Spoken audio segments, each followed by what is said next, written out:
Shalom, bien-aimés, et bienvenue une fois de plus à ce moment de partage que nous aurons avec vous. Ce soir, nous voulons considérer la question de la crainte de Dieu. Qu'est-ce que la crainte de Dieu? Vous savez, nous vivons dans des temps de peur, de crainte et de panique. Et quand nous nous tournons vers le Seigneur, nous voulons trouver en lui le réconfort et nous voulons trouver en lui l'assurance, quelque chose de rassurant que nous n'avons pas face au corona. Et donc notre marche avec Dieu ne peut pas être une raison de stress de plus de par des messages ou des présentations de Dieu qui ne sont pas fidèles à son identité et à sa nature réelle, telle que révélée au travers de son Fils Jésus-Christ. Parce que Dieu est comme Jésus, Dieu est comme Christ.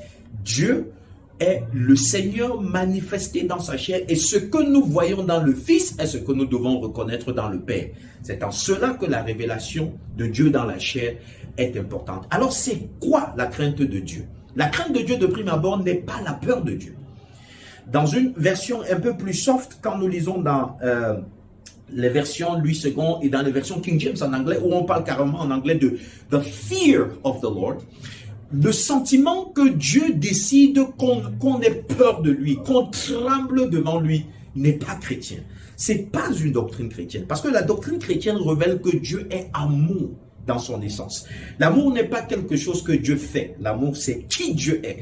Tout ce que Dieu fait est conforme à qui il est. Et donc, tout ce qui découle de l'amour ne crée pas la terreur, ne crée pas la frayeur, ne crée pas la peur. Dans la compréhension des Hébreux, la crainte de Dieu est comprise comme étant la révérence pour Dieu. Dieu ne demande pas qu'on tremble devant lui avec des genoux qui se frottent tellement on est effrayé par sa colère ou alors par les tonnerres qui tournent des cieux, parce qu'à tout moment il est fâché. Donc c'est pas ce à quoi renvoie la colère de Dieu.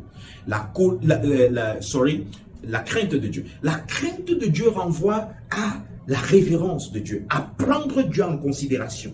Salomon nous dira dans Proverbes chapitre 9 au verset 10, le commencement de la sagesse, c'est la crainte de l'Éternel. Salomon ne peut pas être en train de nous dire que la sagesse commence par la peur d'un être surnaturel. Non, c'est pas de cela qu'il commence.